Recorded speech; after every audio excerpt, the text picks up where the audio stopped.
Total internal reflection में light दो transparent medium होने के बावजूद अपने ही मीडियम में बाउंस बैक हो जाती है, तो ये TIR होता है। सेम मीडियम में बाउंस बैक होने का मतलब क्या हुआ, देखना यहां पे किस तरीके से होता है। ये लाइट ऐसे आई, अवे फ्रॉम द नॉर्मल होगी, ये क्लियर है। अगर यही रे इसको थोड़ा सा और मैं ऐसे ऊपर उठा दूं, थोड़ा ऊपर उठाऊंगा तो क्या होगा, यहां से एंगल बड़ा हो गया थोड़ा सा, इसको मैं I1 कहता हूं, इसको मैं I2 कहता हूं। I2 पे क्या होगा, अब ये थोड़ा नीचे आएगा, नीचे आने का मतलब ये आ गया इंटरफेस पे, मान लो ऐसे हुआ। इसको थोड़ा और अगर मैं ऊपर उठा दूं तो I और R बराबर हो जाएंगे, यहां पर हो जाएगा R2 और यहां पर हो जाएगा R1। मतलब इससे बड़े एंगल पे अगर हम एंगल ऑफ इंसिडेंस रखते हैं तो हमारा TIR होने लगेगा, लाइट दूसरे मीडियम में नहीं जाएगी। क्लियर है। इस वाले एंगल को जब लाइट इंटरफेस पे आ जाए, रेयर और डेंसर के इंटरफेस पे आ जाए, तो इस वाले एंगल को हम कहते हैं क्रिटिकल एंगल। इसको IC से डिनोट किया जाएगा। IC is equal to critical angle. ठीक है। जब I must be greater than IC होगा देन TIR होगा। क्लियर है ये चीज, ये कंडीशन होनी चाहिए। ये फर्स्ट कंडीशन है। सेकेंड कंडीशन, डेंसर से रेयरर में लाइट को जाना होगा। कभी भी रेयरर से डेंसर में जब लाइट जाएगी तो TIR नहीं होगा। तो कब होगा, transition of light must be from denser to rarer medium. ये दो कंडीशन है, इसको जनरली इसको सेकंड और इसको फर्स्ट मान के चलते हैं। पहला हमें देखना होगा कि लाइट डेंसर से रेयरर में जा रही है या नहीं। अगर जा रही है तो दूसरी कंडीशन क्या चेक करेंगे, I जो है वो IC से बड़ा है या नहीं। क्लियर है। तो पहले इस डायग्राम को बना लो, फिर इसके नीचे इसका हम लोग डेफिनेशन लिखते हैं। ओके, यहां पे अब हम करते हैं by applying Snell's law. μ1 sin I is equal to μ2 sin R। ये होता है μ1 sin I को हम लिख रहे हैं यहां पर sin IC, तो μ2 sin R की जगह R हो गया हमारा 90 डिग्री। क्लियर है, इसमें कोई पूछने वाली बात नहीं है बहुत ज्यादा। तो यहां पर हमारे पास क्या आया, ये हो गया 1 sin IC up is equal to μ2 upon μ1। Done.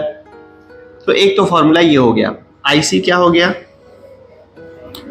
IC is equal to sine inverse μ2 upon μ1। If μ1 is equals to mu and μ2 is equals to 1, this is air, तो IC क्या हो जाएगा, साइन इनवर्स 1 अपॉन म्यू। ये formula हम लोगों को use करना है।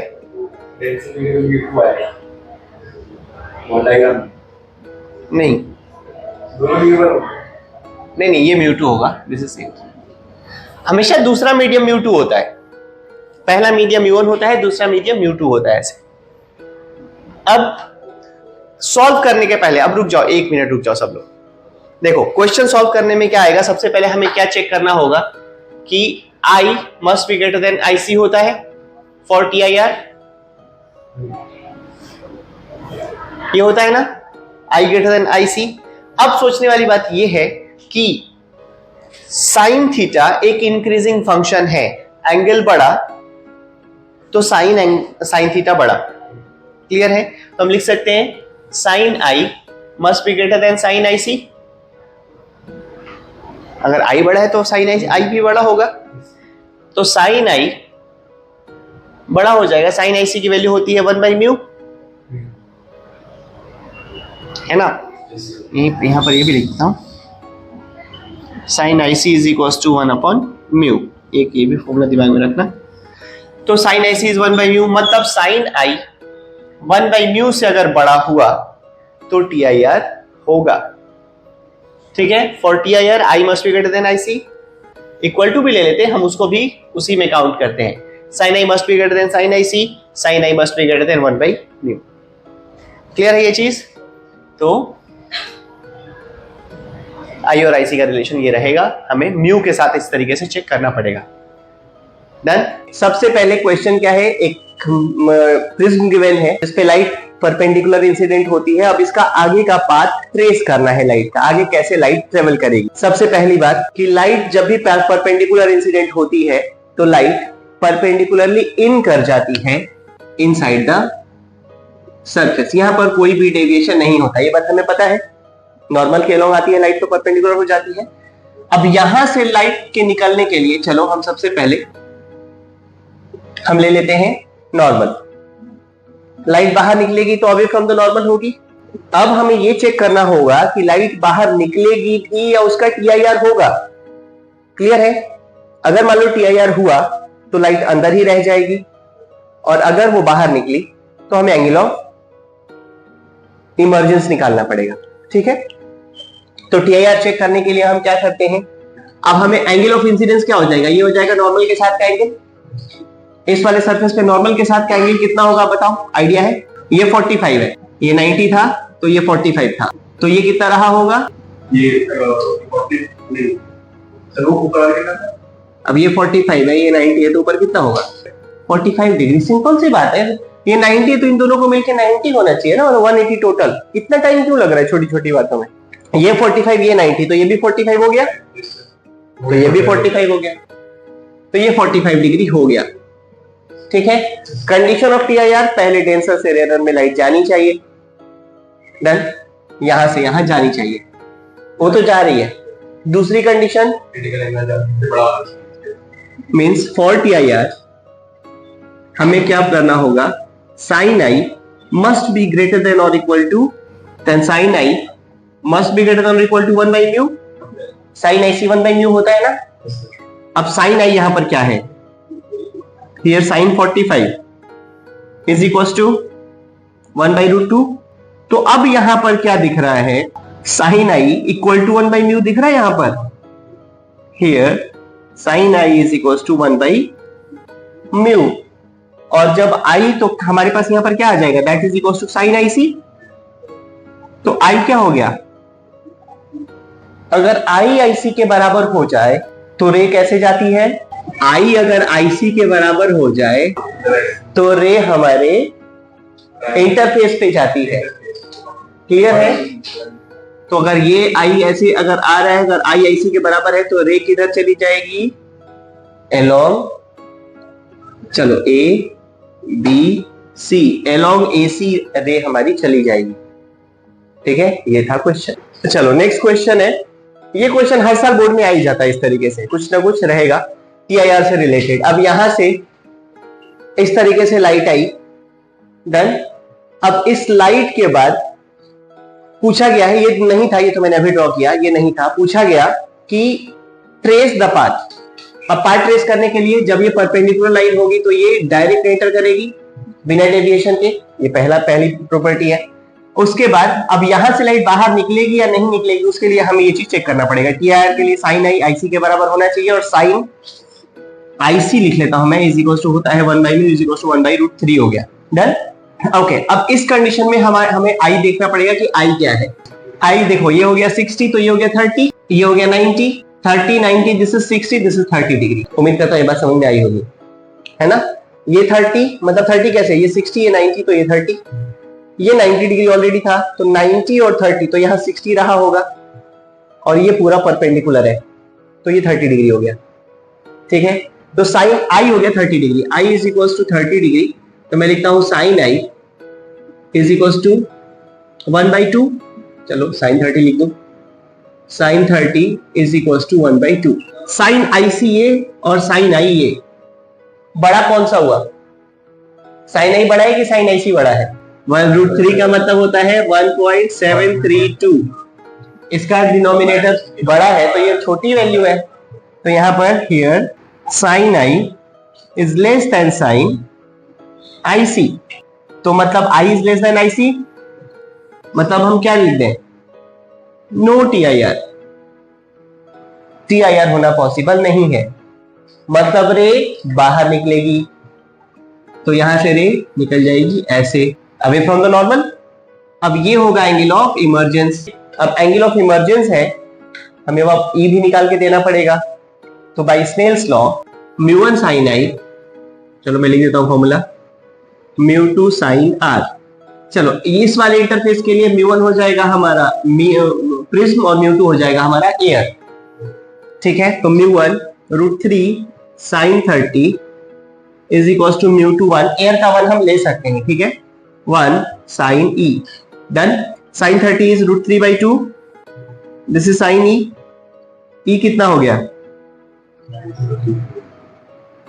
60 डिग्री पे इतना होता है, मतलब हमारे पास जो E हुआ ये 60 डिग्री हो गया।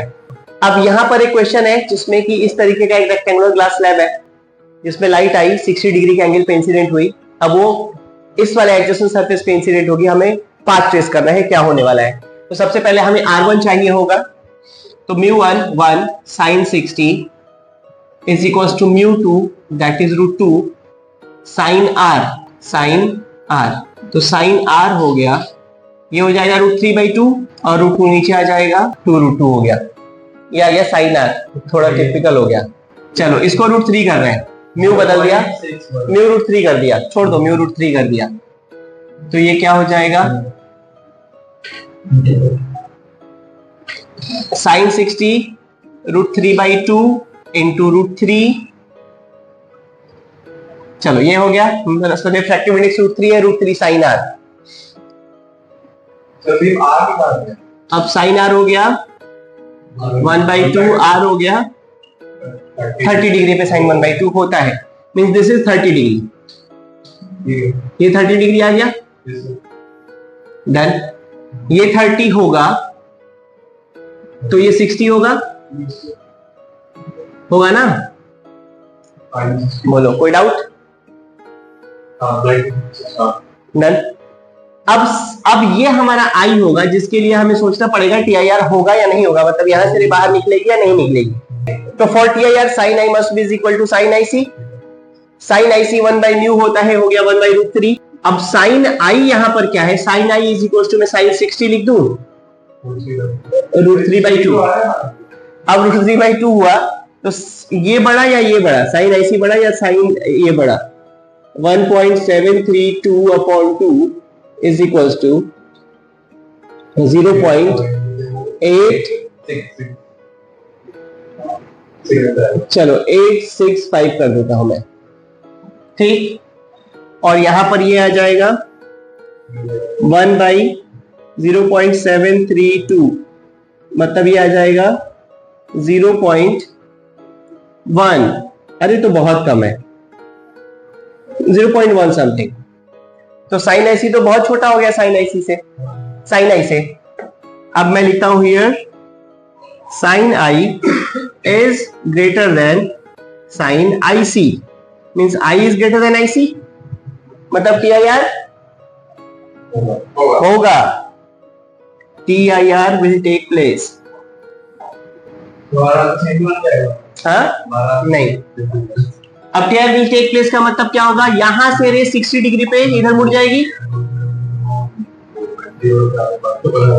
अब देखो यहां से 60 डिग्री से रे मुड़ के यहां तक पहुंची, अब यहां पर एंगल ऑफ इंसिडेंस कितना हो जाएगा, अब 30 डिग्री होने का मतलब क्या हुआ कि अब TIR होगा या नहीं होगा, फिर TIR होगा, मतलब sin 30, ये I1 ये पहला हो गया, दूसरे के लिए अब sin I is equals to sin 30 is equals to 1/2 is equals to 0.5, sin IC तो 0.1 है, तो अभी भी हमारा I बड़ा है, तो अब यहाँ से फिर 30 डिग्री से करेगा, तो जो हमारी जस्ट साइड वाला सरफेस होगा उसी का लेवल लाइट नहीं जाती, एडजस्टेड सरफेस पे लाइट जाएगी, फिर 30 डिग्री से इन आउट होगा, फिर इस तरीके से आगे बढ़ता जाएगा।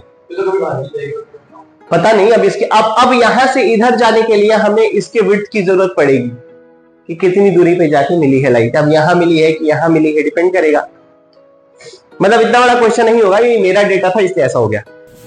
ओके, ये क्वेश्चन है, एक प्रिज्म गिवन है, हमें पता है हर एक लाइट की डिफरेंट स्पीड होती है, तो सबके लिए म्यू अलग अलग होगा।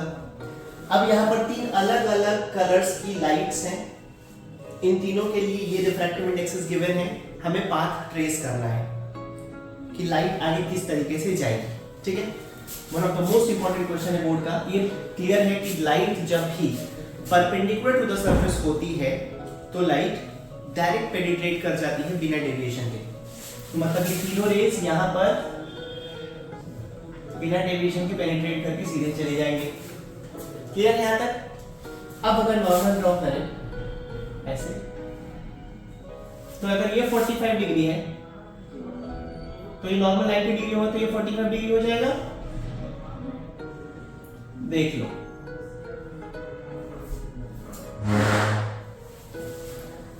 क्लियर है ये चीज?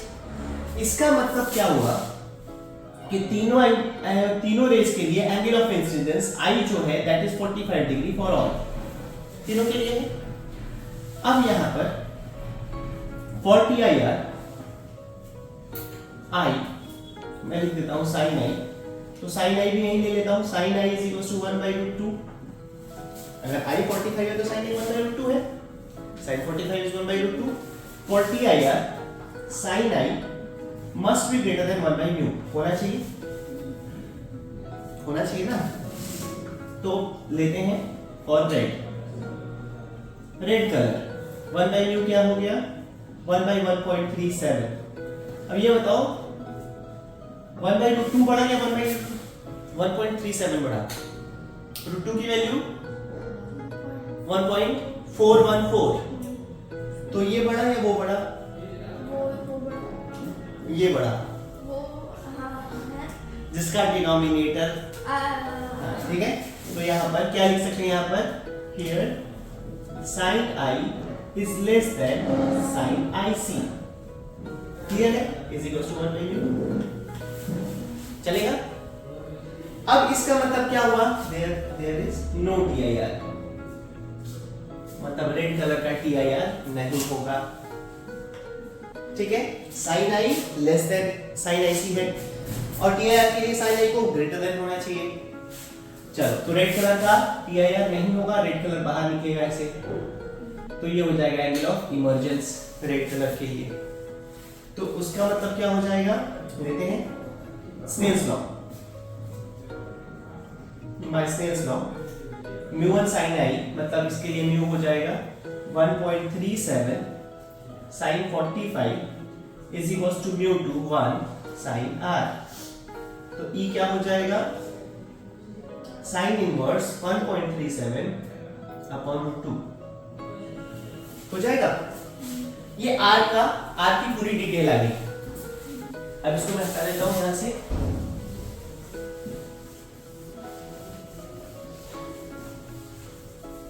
ओके, अब फॉर ग्रीन में क्या होगा 1/μ इज इक्वल्स टू हो जाएगा 1/1.44। अब ये बड़ा है, मतलब sin i बड़ा है यहाँ पे, क्लियर। sin i जो है 1/√2 है, तो sin i is greater than 1/μ, TIR takes place। तो इसका मतलब इसका TIR होगा तो ये ऐसे बाहर निकल जाएगी रे, क्लियर है। अब ये 45 डिग्री है तो ये भी 45 डिग्री हो जाएगा, रिफ्लेक्शन का लॉ फॉलो होने लगेगा उसके बाद। फॉर ब्लू में भी सेम थिंग 1/μ b जो है, इसको म्यू ग्रीन लिख देता हूं, म्यू ब्लू जो होगा 1/1.47। ओके, अब ये क्या होगा, यहाँ पर भी sin i बड़ा हो जाएगा, एंड sin i जो है 1/√2 है 1/1.414, तो क्या हो जाएगा, यहाँ पर sin i जो है वो बड़ा है 1/μ से, तो यहाँ पर भी TIR टेक्स प्लेस। क्लियर है। अब TIR जब यहाँ पर भी होगा तो इस ये रे भी ऐसे चली जाएगी, न्यूमेरिकल क्लियर हुआ?